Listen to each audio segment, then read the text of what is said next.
నమస్తే, welcome to our channel. YS Jaganmohan Reddy నిన్న media సమావేశంలో మాట్లాడుతూ అసలు ఎవరిది గొడ్డలి పార్టీ, ఎవరిది గన్ కల్చర్ అంటూ హత్యా రాజకీయాల గురించి మాట్లాడారు. మరి అదేవిధంగా రాజారెడ్డి హత్య గురించి ఆయన మాట్లాడినటువంటి తీరుపైన ఏ విధంగా చూడాలి, అసలు వాస్తవాలేంటి తెలుసుకునే ప్రయత్నం చేద్దాం. దీన్ని విశ్లేషించేందుకు మనతో పాటుగా ఉన్నారు ఏపీ కమ్మ కార్పొరేషన్ డైరెక్టర్ అరిసిమెల్లి శ్రీనివాస్ గారు. నమస్తే సార్. నమస్కారం అండి. జగన్మోహన్ రెడ్డి ప్రెస్ మీట్ బహుశా మీరు కూడా చూసే ఉంటారు. మరి ఎవరిది హత్య రాజకీయాలంటూ 3 హత్య కేసులను ఆయన ఉదాహరించారు. ఒకటి రాజారెడ్డి, అదేవిధంగా వైఎస్ రాజశేఖర్ రెడ్డి మరణం గురించి కూడా అసెంబ్లీ క్లిప్పింగ్స్ ఉన్నాయని ఏదో చెప్పారు. అదేవిధంగా వివేకానంద రెడ్డిది. అయితే రాజారెడ్డి అదేవిధంగా వివేకానంద రెడ్డి హత్య కేసులో మీరే అధికారంలో ఉన్నారు అంటూ ఆయన మాట్లాడుతున్నారు. అసలు ఈ అంశం పైన వాస్తవాలు ఏంటి సార్? నిజంగా ఏం జరిగింది అప్పుడు? ఇప్పుడు వాస్తవాలతోటి అక్కడ జరిగిన విషయాలతోటి సంబంధం లేకుండా తన నోటికొచ్చింది తనకు ఏం తోస్తే అది మాట్లాడి ఎదుటి వాళ్ళకి బురదంటించడంలో సిద్ధహస్తుడు జగన్మోహన్. మిగతా విషయాల్లో ఎర్రోళ్ళే ఉన్నా కానీ ఈ విషయాలు మాత్రం చాలా పర్ఫెక్ట్గా అంటిస్తాడు. పైగా ఎలా అంటిస్తాడంటే తను ఒక విక్టిమ్ కార్డ్ లాగా, తను ఒక బాధితుడిలాగా, ముఖం జాలి కాబట్టి యాక్షన్ బాగా చేస్తాడు, బాగా నేర్చుకున్నాడు. ఇది దానికి అలవాటు అయిపోయింది ఛానల్ నుంచి. ఎలాంటి అరాచకం జరిగిన ఆయన చిన్నప్పటి నుంచి కూడా అదేంటంటే చాలా అరాచకాలకు అతను మూలం. పరిటాల రవి గారి హత్య నుంచి చాలా విధ్వంసాలకు అతను మూలమై ఉండి కూడా తనకి ఏమీ సంబంధం లేనట్టుగా వ్యవహరించగలుగుతాడు. సాధారణంగా ఆరితేరిన దొంగలు, క్రిమినల్స్ వాళ్ళ వ్యవహారం ఎలా ఉంటుందంటే పెద్ద నేరం చేస్తాడు. పెద్ద నేరం చేసి మళ్ళీ ఆ నేరం జరిగిన ప్రదేశానికి వెళ్ళి ఏం ఎరనట్టు చూస్తూ ఉంటారు. వాళ్ళు సైకో కిల్లర్సు, భారీ దోపిడీ చేసిన వాళ్ళు, అంతు చిక్కకుండా హత్యలు చేసిన వాళ్ళు. వీళ్ళు ఏం చేస్తారంటే నేరం వాళ్ళే చేస్తారు. ఏ రకమైన ఆధారం విడిచిపెట్టకుండా మళ్ళీ జనంలో కలిసి చూస్తూ ఉంటారు వచ్చి ఏం జరుగుతుందంతా. అప్పుడే పొరపాటున ఏదో క్లూ వదిలిపెట్టి దొరుకుతారు వాళ్ళు. పోలీసులు అలాగే దొరుకుతారు వాళ్ళు. మామూలుగా అయితే ఏ ఆధారం విడిచిపెట్టరు. అలాంటి బాబతు ఇతను. ఎందుకంటే పువ్వు పుట్టగానే పరిమళించినట్టుగా ఇతను చాలా బాల్యం నుంచే ఈ గొడవలు, కొట్లాటలు, దండం, మద అంధకారం, చాలా ఒళ్ళు కొవ్వెక్కి వ్యవహరించడం. ఎందుకంటే వాళ్ళ తాత, వాళ్ళ ముత్తాత, వాళ్ళ నాన్న వీళ్ళంతా ఒక బ్యాక్గ్రౌండ్ ఉంది కదా గట్టిగా. ఒక్కడే కొడుకు, చెలరేగిపోయి కూడా అతను రాజకుమారుడిలాగా ఉంటాడు కదా. అయితే చెడిపోయిన రాజకుమారుడు అన్నట్టు ఇతను.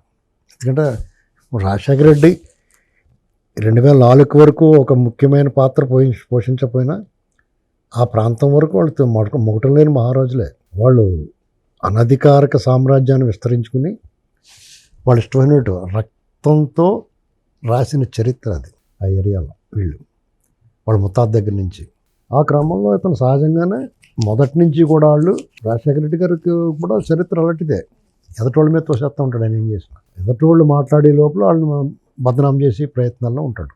ఇది చానాళ్ళుగా దాని మీద కథలుగా ప్రొఫెసర్ అరగోపాల్ గారు, ప్రొఫెసర్ బాలగోపాల్, యార్ల పార్థసారథి రెడ్డి గారు, తులసిరెడ్డి గారు, చాలామంది పెద్దలు వీళ్ళ చరిత్ర పదే చెప్తున్నా ప్రజలందరికీ తెలిసినా మళ్ళీ చెప్తాడు. మళ్ళీ వాళ్ళందరూ రికార్డు పట్టుకొచ్చి అక్కడ ఉన్నదో వెతికి మళ్ళీ రికార్డు వేయాలి వీళ్ళకి. మళ్ళీ ఇంకో 6 నెలల పొందని మళ్ళీ చెప్తాడు. ఇందులో మనం ఒకసారి చాలాసార్లు చెప్పాం, చాలాసార్లు మనం అన్నారు అని అనుకోడు. ఆయన చెప్పేది ఏంటంటే వాళ్ళ తాత చనిపోయినప్పుడు ముఖ్యమంత్రిగా చంద్రబాబు నాయుడు గారు ఉన్నాడు. మా చిన్నాయన చనిపోయినప్పుడు ముఖ్యమంత్రిగా చంద్రబాబు గారు. మరి వాళ్ళ నాన్న చచ్చిపోయినాడు, ఎవరున్నారు ముఖ్యమంత్రిగా? అది కూడా చెప్పాలి కదా. వాళ్ళ నాన్న ముఖ్యమంత్రి కదా.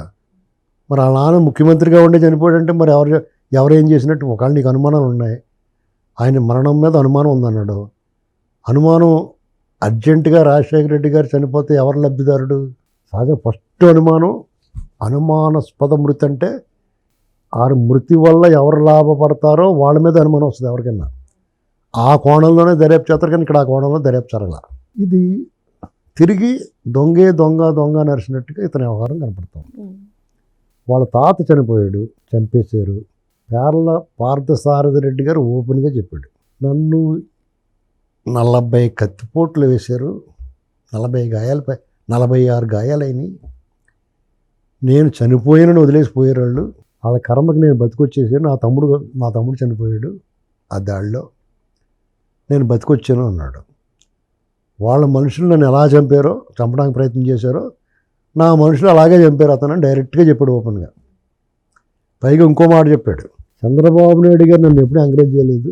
నిజంగా చంద్రబాబు నాయుడు గారు ఈ రాజకీయాలు ఎంకరేజ్ చేసి ఉంటే నన్ను ఎమ్మెల్యే క్యాండిడేట్గా రాజశేఖర రెడ్డి మీద నిలబెట్టుంటే పులివెందుల్లో ఆ పొజిషన్ నాకు ఇచ్చుంటే అతను ఎమ్మెల్యేనే కాడు, ముఖ్యమంత్రి అసలు కాలేడు, ఈ జగన్మోహన్ రెడ్డి అనేటువంటి బెడద ఈ రాష్ట్రానికి ఉండకపోను అనేటువంటిది కూడా చెప్పాడు అతను స్పష్టంగా.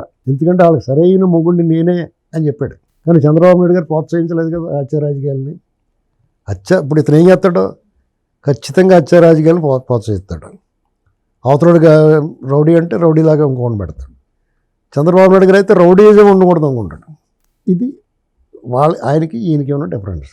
దానివల్ల పైగా ఏమంటున్నాడో, నేను చాలా మంచోడిని కాబట్టి మిమ్మల్ని అందరినీ వదిలేసి తిరగలుగుతున్నారు అంటున్నాడు. నువ్వు మంచోడుగా కాబట్టి కాదు, వీళ్ళు చాలా మంచోడు కాబట్టి నువ్వేం చేయలేకపోతున్నావు. ఏ రకమైన ఆధారం లేదు కాబట్టి, నిజంగా చేయలేదు కాబట్టి నీ మనసుకు కూడా తెలుసు కాబట్టి నువ్వు వాళ్ళు ఏం చేయలేకపోతున్నావు. ఈ పగా ప్రతీకారాలు ఉన్న వాళ్ళు ఏం చేస్తారంటే, వాళ్ళకి ఎవరైతే చేసాడో వాళ్ళు నిలబెత్తారు, అందులో అనుమానం లేదు. వాళ్ళ మీద దాడులు చేశారు. కానీ రాజశేఖర రెడ్డి మాట ఇచ్చాడు, నేను ఇవన్నీ ఇక్కడితో వదిలేస్తున్నాను, ఎందుకంటే అది కంటిన్యూ అయితే అతనితో ఆగదు, వాళ్ళ కొడుకుని కూడా లేపేస్తారని తెలుసు, అందుకు జాగ్రత్త పడ్డాడు. అక్కడితో ఆగాలనుకున్నాడు, అన్నీ ఆపేయాలనుకున్నారు కాబట్టి ఆగినాయి. రాజశేఖర రెడ్డి కూడా వాళ్ళ నాన్న హత్యకు ప్రతీకారం తీర్చుకున్నాడు అనుకోండి, ఏం అవసరం ఊరుకుంటారా? వాళ్ళ ప్రతీకారానికి వీళ్ళని లేపుతారు, అది కొడుకుని కూడా లేపేస్తారు. అంచేత అంటే జగన్మోహన్ రెడ్డి కూడా టికెట్ వేస్తారు వాళ్ళు. మీకు రిజర్వేషన్ ఎక్కలేదు ఎలాంటి పైకి అంటారనమాట. సడన్గా జీపేసుకొచ్చి గుద్దేసి దబదబమ్మని బాంబులు పడేసి చచ్చి దాకా నరికేసిపోతారు. అవన్నీ తెలుసు కావడం నా కోపం నరం తెగిపోయింది, అది తెగిపోయింది, ఇది తెగిపోయిందని దాన్ని కవరింగ్ ఇచ్చుకున్నాడు ఆయన. ఎందుకంటే ఇక్కడితో ఆగపోతే వంశం నిర్మూలనం అయిపోద్ది. చరిత్రలో మాత్రమే కనపడతాం, రక్త చరిత్రలో మాత్రమే రక్తాక్షరాలతో కనపడతాం. మనం భౌతికంగా అంతమైపోతాం, అంతర్ధానం అయిపోతాం అని అనుకుని అక్కడితో ఆగాడు అతను. రాష్ట్రం మీద, ప్రజల మీద, ప్రాంతం మీద, శత్రువుల మీద ప్రేమతోటో మంచివాడైపోయి కాదండి. అతనేం ఆగాడా? పరిటాల రావు గారిని లేపించలేదా? ఖచ్చితంగా జగన్మోహన్ రెడ్డి పాత్ర ఉంటుంది అందులో. ఎందుకంటే గాలి జనార్దన్ రెడ్డికి అక్కడ గనులు తవ్వుకుంటున్నాడు. ఆ గనులు తవ్వుకోవాలంటే అక్కడ ఏకైక అడ్డు కొండలాగా అడ్డుగా ఉన్నవాడు పరిటాల రవీంద్ర గారు. ఆయన అడ్డం తొలిగితేనే కానీ వీళ్ళు కూడా కదలదు అక్కడ. ఆయన అడ్డు తొలగించుకున్నారు. ఇతను పట్టుదల. రాజశేఖర రెడ్డి పాత్ర పరిమితం అందులో, జగన్మోహన్ రెడ్డి పాత్ర అపరిమితం. చచ్చినట్టు కొడుకు ఒత్తిడికి, అలాగే గాలి జనార్దన్ రెడ్డికి పోగేయటానికి అనేక కారణాలతోటి అధికార యంత్రాంగాన్ని, అక్కడున్న ఎస్పీ, డీజీ అందరినీ సహకారం తీసుకుని లేపేశారు. వీళ్ళంత చరిత్ర పెట్టి, రక్త చరిత్ర పెట్టుకుని యాత్రికుల గురించి మాట్లాడతారు. వాళ్ళ బాబాయ్ మర్డర్ కేసు. సరే, వివేక మర్డర్ కేసు గురించి మాట్లాడుకున్నట్లయితే జగన్మోహన్ రెడ్డి ఏదైతే చెప్తున్నారో చంద్రబాబు హయాంలోనే జరిగిందని, మరి ఎందుకు సొంత చెల్లెలు అయినటువంటి షర్మిల గారు కానివ్వండి, సునీతారెడ్డి గారు కానివ్వండి అన్న మీదే పోరాడుతున్నారు? ఎందుకు ఆ పరిస్థితి? అదే ఇప్పుడు చంద్రబాబు నాయుడు గారు ఆపద్ధర్మ ముఖ్యమంత్రి అండి. వివేకానంద రెడ్డి గారు చనిపోయేటప్పటికి ఎలక్షన్ కోడ్ అమల్లోకి వచ్చింది. అప్పటికున్న ప్రభుత్వాలు నామమాత్రంగా ఉంటాయి. వాళ్ళు పూర్తి స్థాయి అధికారాలన్నీ ఎలక్షన్ కమిషన్ అధికారుల చేతిలోకి వెళ్ళిపోతాయి. అయినా సరే ఆ ముఖ్యమంత్రి గారు ఉంటాడు అంతే. వాళ్ళ ఆదేశాలు ఇదివరకట్లా పూర్తి ఎలక్షన్ కమిషన్ కోడ్కి ముందున్న అధికారాలు ఉండవు, పరిమితంగా ఉంటాయి. ప్రోటోకాల్ ఉంటుంది అంతే, అధికారాలు మృగ్యం. అలాంటి పరిస్థితుల్లో ఈ మర్డర్ జరిగింది. అది చూసుకునే చేశారు వాళ్ళు. తెలుసా మీకు? ఆయన చంపేద్దాం అనుకున్న వాళ్ళు 10 రోజుల ముందన్నా చంపొచ్చు. ఈ ఎలక్షన్ కోడ్ వచ్చిందా లేపారు. ఎందుకంటే ఇలా అధికారాలు పరిమితంగా ఉంటాయి కాబట్టి. చాలా ప్రీ ప్లాన్డ్ అదంతా. లేపేసిన తర్వాత అక్కడ సాక్ష్యాలు ధ్వంసం చేయటం, అప్పుడు డిపార్ట్మెంట్ పొరపాటు, ఇమీడియట్గా మూసేయాలని అందన్నాను. అది వీళ్ళు చేసిన పొరపాటు, చిన్న పొరపాటు. ఇవాళకి కూడా తేలకుండా ఉండిపోయింది. సాయంత్రానికల్లా బొమ్మ మార్చేసాడు వచ్చి. రకరకాల డైరెక్షన్లు ఉంటాయి, వాళ్ళకి కూడా చాలామంది హెల్ప్ చేశారు అతనికి. సాయంత్రం దాకా తీరిగ్గా, అప్పుడు దాకా ఏం పీకుతున్నాడు? అలా నాన్న చచ్చిపోయినప్పుడు అలాగే కనీసం ఆయన అభిమానులు, ఆయన మంత్రివర్గంలో పనిచేసిన వాళ్ళు చాలామంది పాత్రికేయులు కూడా వెళ్ళగలిగారు అక్కడికి.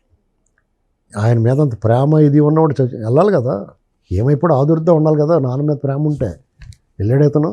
ఇక్కడ ఈ బాబాయ్ మర్డర్ చేసేప్పుడు కూడా సాయంత్రం వచ్చాడు. ఈ లోపల గుండెపోటు అన్నారు. గుండెపోటు అని ప్రచారం అయిపోయి అది ప్రజలు నమ్మేసి ఉంటే ఈ గొడవలు లేకుండా చుట్టలు చుట్టేసి పోస్ట్ మార్టంకి ఇప్పుడు డిమాండ్ చేయకుండా ఉండుంటే ఆ కఫిన్ బాక్స్లో పెట్టేసి అందరూ కూడా ప్రార్థనలు చేసేసి తీయండి అని చెప్పి గబగబా పట్టుకుపోయి చేసేద్దరు. ఇతను కూడా వచ్చేది హెలికాప్టర్ వేసుకుని. ఇది ఎప్పుడైతే అటు ఇటు మారిందో దాని అన్నీ సరి చేసుకుని ఒక స్క్రిప్ట్ రెడీ చేసుకుని వచ్చాడు. వచ్చినప్పుడు ఏం చెప్పాడు, ఏబి వెంకటేశ్వరరావు గారిని అన్నాడు, బీటెక్ రమణ అన్నాడు, ఆయన జమ్మలమూడికి ఆదినారాయణ రెడ్డి గారిని అన్నాడు, చంద్రబాబు నాయుడు గారు చేయించాడు అన్నాడు. ఇన్ని మాటలు మాట్లాడతా ఎలా చంపారో కూడా చెప్పాడు. ఇక్కడ తీసుకొచ్చి కొట్టారు, అక్కడ తీసుకొచ్చి కొట్టారు, ఇన్నిసార్లు గొడ్డలు ఇచ్చుకుని నరికి చంపారు. గొడ్డలు ఇచ్చుకుని నరికారని నీకు ఎవడు చెప్పాడు? అసలు గొడ్డలతో నరికారన్నది ఎప్పుడు వచ్చింది? పోస్ట్ మార్టం రిపోర్ట్ వచ్చిన తర్వాత అది కూడా డెడ్లీ వెపన్ అని వచ్చింది. నీ గొడ్డలని ఎవరు చెప్పారు?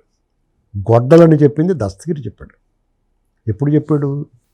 కన్ఫెషన్ ఇచ్చినప్పుడు. మరి ఈ లోపల నీకు అలా చెప్పు అంటే నాకు అందుకునే అనుమానం, ఇతను వాళ్ళందరూ ఎన్ని చేస్తున్నప్పుడు ఎక్కడైనా వంటలు చేస్తున్నప్పుడు కుర్చీ వేసుకుని చెప్తూ ఉంటారు కదా, ఉప్పై కారమై ఆ కూరగాయల కోసం అందులో పోయి అంటాడు మాస్టర్ ఉంటాడు, పెద్ద మాస్టర్. అలాగే ఇతను ఈ మర్డర్లలో మాస్టర్ కదా, ఇతను కుర్చీ వేసుకుని పడకుర్చీ వాళ్ళందరినీ పురమాయించి అలా ముక్కల కింద కొట్టించాడు అనుకుంటున్నాను నేను. అదే నిజమేమో కూడా. అక్కడి నుంచి ఇక్కడ రయ్యమని వచ్చేయగలుగుతాడు, మళ్ళీ రాత్రికి వెళ్ళగలుగుతాడు. రాత్రి ముగించేసి వచ్చేయచ్చు. కానీ అతను ఇల్లు ఉండడులే అంటానికి సాక్ష్యం ఎవరంటే ధర్మారెడ్డి లేకపోతే అజయ్ కల్లం రెడ్డి వీళ్ళందరూ అక్కడ కూర్చున్నారు. అది పని పూర్తయ్యే వరకు ఆదుర్దాగా ఎదురు చూసే తెల్లవారుజామున ఫోన్ వచ్చింది, చిన్నాన పోయినాడు అని వచ్చాడు బయటికి. కాబట్టి ఇల్లు ఉండడం, ఇతని దగ్గర కూర్చొని ఉండడు, కానీ చూసుంటాడు. వాళ్ళు ఎవరో చూపించుంటారు కదా, ఇతనికి ఆ చూసి అలవాటు ఎక్కువ. రఘురామకృష్ణరాజు గారిని కొట్టినప్పుడు కూడా చూశాడు. చాలామందిని కొడుతున్నప్పుడు వాళ్ళందరికీ అదో జబ్బు, వాళ్ళు కొడుతున్నప్పుడు చూడడం. ఇది చాలాసార్లు చూసాం వాళ్ళ హయాంలో కొట్టడం, ఆ వీడియో తీసి వాళ్ళు చూపించడం, ఇవన్నీ ఇప్పుడు కూడా చూసుంటాడు. అందుకనే అంత స్పష్టంగా దగ్గర కూర్చొని చూసినట్టుగా చెప్పగలిగాడు. ఆ వైపుగా దర్యాప్తు నడవలేదు అసలు. నీకు ఎవడు చెప్పాడు గొడ్ల ఫస్ట్ చెప్పు నాకు అని చెప్పి అడగాలి అతను. ముందు కూర్చో అని చెప్పేసి అతను ఇంటరాగేట్ చేసి ఉండాలి. వీళ్ళు అక్రమంగా అందుకునే అంటాను, వీళ్ళు డబ్బు అంతా కూడా సీజ్ చేయాలండి. వీళ్ళు అక్రమంగా సంపాదించిన సొమ్ము అందరినీ కొనేస్తున్నారు. ఎవడో అమ్ముడు అవ్వకపోయినా అవ్వకపోయినా కొని పడేస్తున్నారు వాళ్ళందరినీ ఏదో రూపంలో. 100కు లొంగనాడు 10,000, 10,000 లొంగనాడు 1,00,000, 1,00,000కు లొంగనాడు కోటి, కోటికి లొంగనాడు 10 కోట్లు, 10 కోట్లు లొంగకపోతే 100 కోట్లు. వాళ్ళు బాబు సొమ్మేటది అంతా దొబ్బేసిందే కదా. అలీబాబా 40 దొంగలలో డబ్బంతా బంగారం, నాణ్యాలు, వస్తువులు ఇవన్నీ కలిపి గుహలో దాచుకున్నట్టు ఎప్పుడు కలితే అప్పుడు తెచ్చుకుంటూ ఉంటారు. అలా వీళ్ళు దోచుకున్న సొమ్ము పెట్టి ఈ దేశాన్నే కొనేస్తున్నారు. కాబట్టి వాళ్ళ ఆటలు సాగుతున్నాయి అలాగా. నేను అందుకునే వీళ్ళు మొత్తం వీళ్ళ బలహీనత ఏంటి, విపరీతంగా సంపాదించాలని బలహీనత. వాళ్ళ బలం ఏంటి, వీళ్ళు చేసిన నేరాలు కప్పించుకోవడానికి ఈ ధనమే బలం వాళ్ళకి, ఇంధనం, వాళ్ళు నడిపించే ఇంధనం అది. కాబట్టి దాన్ని ఆ మూలాలను, ఆర్థిక మూలాలను పెకలించుకొని అడుగుతున్నాను నేను. ఆ పని చేయనంతకాలం వీళ్ళ మీద ఎన్ని కేసులు పెట్టినా, ఎంత లోపలేసినా ఏదో రూపంలో బయటకు వచ్చేస్తారు. ఎందుకంటే ఇవాళ ప్రతి ఒక్కడు కూడా 2 చేతులతో సంపాదించాలి, డబ్బు మీద విపరీతంగా అన్నీ వదిలేస్తున్నారు. అసలు ఇక ఎంత దారుణంగా తయారంటే మనుషులు, డబ్బు డబ్బు డబ్బు డబ్బు అది వీళ్ళకి పెట్టుబడి. ప్రజల తాలూకు బలహీనత వీళ్ళకి బలం. దానివల్ల ఏమైనా మాట్లాడగలుగుతాడు.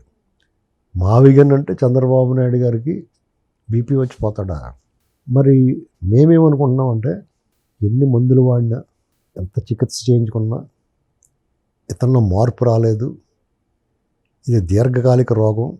పూర్తిగా ఇన్పేషెంట్గా జాయిన్ అయ్యి కాళ్ళు గొలుసులు కట్టేసి పడుకోబెట్టి వైద్యం చేయించాల్సిన అవసరం ఏర్పడుతుంది. ఎవడైనా రాజకీయ నాయకుడు ఆల్రెడీ మాజీ ముఖ్యమంత్రిగా ఉన్నవాడు రేపు మళ్ళీ నేను ముఖ్యమంత్రి అవుతారని ప్రజల్ని కనీసం వాళ్ళ క్యాడర్ని నమ్మించడానికి ప్రయత్నం ప్రజలు నమ్మరు. వాళ్ళ క్యాడర్ నమ్మించడానికి అతను విశ్వప్రయత్నం చేస్తున్నాడు. కనీసం వాళ్ళ క్యాడర్ కన్నా భరోసా ఇచ్చేలాగా మాట్లాడాలి కదా. మాట్లాడి ప్రజలు మేలు కోరుతున్నట్టు కనీసం నటించాలి కదా. ఏది చేతగానోడు, ఇంత పనికిమాలినోడిని మొన్నటిదాకా ఎలా మోసేవారో అని వాళ్ళు అనుకుంటారో, ఇంత పనికిమాలినోడిని ఎందుకు ఎంచుకున్నారో బాబు ప్రజలు అనుకున్నారో. నేను ఇంకా పనికిమాలినోడిని అని మళ్ళీ చెప్తున్నాడు వచ్చి. నేను ఇలాగే అబద్ధాలు ఆడతాను, ఇలాగే పెద్దలను వాళ్ళ తండ్రి వయసు అయిన చంద్రబాబు గారిని ఆయన చావు కోరుకుంటున్నాడు. నీ ఏడుపులే వాళ్ళకి రక్ష, నీ అవివేకము, నీ సన్నాస్థానమే వాళ్ళకి పెట్టుబడి. నిజంగా వాళ్ళు ఏం చేయకుండా ఇంట్లో తొంగనే గెలుస్తారు వాళ్ళు. ఎందుకంటే నీ ముఖం చూస్తే ఆడగొట్టేయడం ఇంకా. అయినా సరే వాళ్ళు పాపం వాళ్ళ పనులు చేసుకుంటున్నారు. ఇక్కడ ఇతనికి వెళ్ళినప్పుడల్లా మందులు తెచ్చుకుంటాడు అంటున్నారు, కానీ అవి పెద్ద పని చేస్తున్నట్లేదు. ఇంకో డాక్టర్ని మార్చుకోవాలి అతను. అది పరిస్థితి జగన్మోహన్ రెడ్డి. ఎందుకంటే మావిగన్ అంటే వాళ్ళు ఎవరికి బీపీలు రావు, ఫుల్ ఎంటర్టైన్మెంట్. మంచి దూకుడు సినిమాలో బ్రహ్మానంద క్యారెక్టర్ ఉండేది. పద్మశ్రీ అని పెట్టేసుకుంటాడు పేరు, తనే అవార్డు ఎవరు ఇవ్వకపోయినాను. నాగార్జున గారు నాకు అతను అంటాడు కదా, ప్రైజ్ మనీ నాకే ఇవ్వాలంటాడు కదా, ఆ టైప్ ఇతను.